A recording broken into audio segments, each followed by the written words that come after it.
Regime change کے وہ بہت بڑے بینیفیشری ہیں.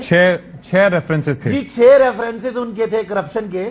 تو راجہ پرویز اشرف صاحب جو پیپلز پارٹی کے جنہوں نے اسپیکر کے عہدے کی توقیر نہ کی، نہ اپنی کوئی عزت رکھی اور نہ اسپیکر کے عہدے کی عزت رکھی، ایک ہفتہ پہلے وہ فرما رہے تھے ہمارے وفد کو کہ جناب میں تو کسی کو دیکھے بغیر، میں اصولوں والا بندہ ہوں، میں بھٹو کا سپاہی ہوں، میں تو جناب سپریم کورٹ کا فیصلہ ہے، جب تک میں کسی بھی ایم این اے کی ہاتھ سے لکھا ہوا استعفیٰ یا اس کو بلاؤں گا نہیں، میں قبول نہیں کروں گا. لیکن جنہوں نے ان کو این آر او دیا تھا، جب ان کی طرف سے اشارہ آیا تو راجہ پرویز بھٹو کو بھی بھول گیا، راجہ پرویز کو سب بھول کے اپنے رینٹل پاور یاد آئے اور انہوں نے اپنی مرضی سے اپنے اصولوں اور ایک ہفتہ پہلے میڈیا ٹاک کے خلاف انہوں نے وہ استعفے قبول کیے. تو بہرحال پی ٹی آئی نے جی نیب کے حوالے سے آرڈیننس آپ نے کیوں لائے تھے؟ آپ تو بڑے دائی ہیں نا اس صاحب. اچھا اس کے اندر ذرا گفتگو بھی سنوا دیتے ہیں نا. یہ جو آپ تذکرہ کر رہے ہیں عباسی صاحب، اس پہ راجہ پرویز اشرف صاحب نے کیا کہا تھا؟ گفتگو کی سناتے ہیں.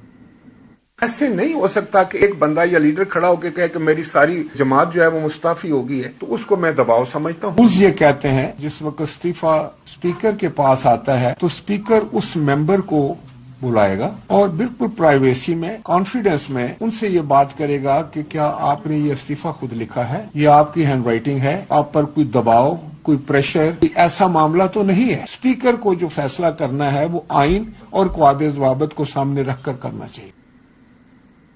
پھر یکدم یہ سارے تقاضے پورے ہوئے اور یکدم یہ استعفے منظور ہوئے. پھر 35-34 کر کے یہ 35-35 کر کے یہ ایک تو نمبر بھی بڑا یہ ٹرکی ہے. ایسے ہی کہتے ہیں نا اشفاق کے جب بڑے عہدوں پہ چھوٹے لوگ آتے ہیں نا تو عہدے بھی بے توقیر ہوتے ہیں اور لوگ بھی بے توقیر ہوتے ہیں.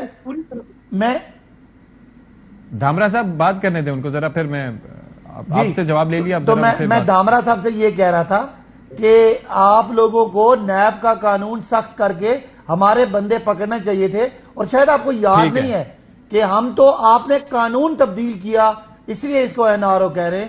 آپ اس وقت حکومت ہیں، اگر کسی نے بھی کوئی کرپشن کیا ہے تو بھلے اس کو پکڑیں.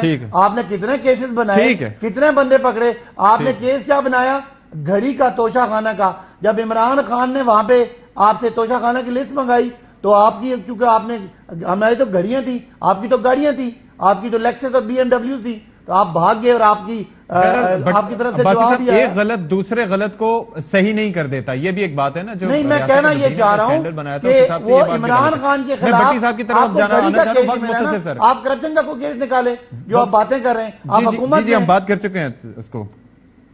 بھٹی صاحب مجھے ذرا یہ بتائیں سر کہ ایک جانب یہ، ایک تو اس کے اوپر آپ کے ذرا جاننا چاہوں گا کہ وہ استعفے اچانک منظور ہو گئے اور پہلے منظور نہیں ہو رہے تھے اور جو اسمبلی نہیں جانا چاہ رہے تھے وہ جانے کو تیار ہو گئے.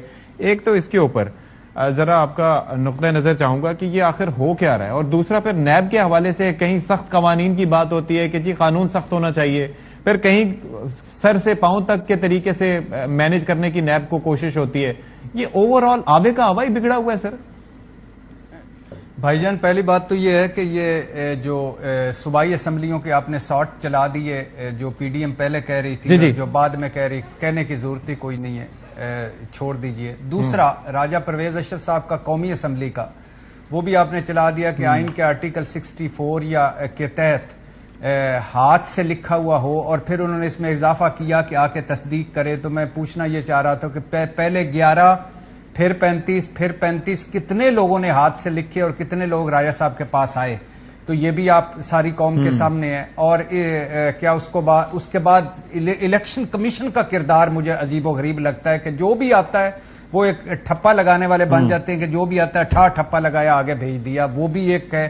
اور اس پہ کیا کہا جائے کہ یہ غیر جمہوری، غیر اخلاقی اور غیر آئینی ہے، اور جو یہ ایک چتر چلاکی ہے، یا اس کو کہہ دیں 2 نمبری ہے، یا اس کو کہہ لیں کہ عجیب و کیا کہا جا سکتا ہے. لیکن آپ نے کنسلٹ کیا بھٹی صاحب اس پہ کسی سے کہ یہ غیر آئینی ہے یا نہیں ہے؟ کیونکہ ظاہر ہے کہ مورلی ہو سکتا ہے غلط ہو، لیکن ایک طریقہ کار ہے. اب الیکشن کمیشن کے پاس ایک چیز آ رہی ہے اور اسپیکر صاحب اس کو بھیج رہے ہیں ایکسپٹنس کے لیے، تو پھر تو ظاہر ہے کہ الیکشن کمیشن نے ایکسپٹ ہی کرنا ہے، ڈی نوٹیفائی کرنا ہے. بھائی جان دھامڑا صاحب بھی پڑھے لکھے ہیں، صداقت عباسی صاحب بھی، آپ بھی جو سن رہے ہیں وہ بھی ہو. میں ذرا ہو سکتا ہے کام کر لوں، لیکن آئین کے آرٹیکل 64 کے تحت اس میں لکھا ہوا ہے کہ ہاتھ سے لکھا ہوا ہو.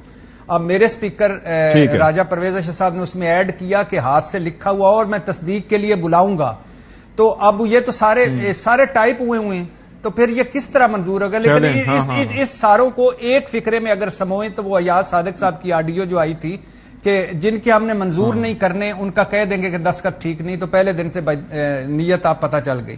اب آ جائیے اس پہ. چلیں ٹھیک ہے، ایک بریک لیتے ہیں جی، بریک لیتے ہیں.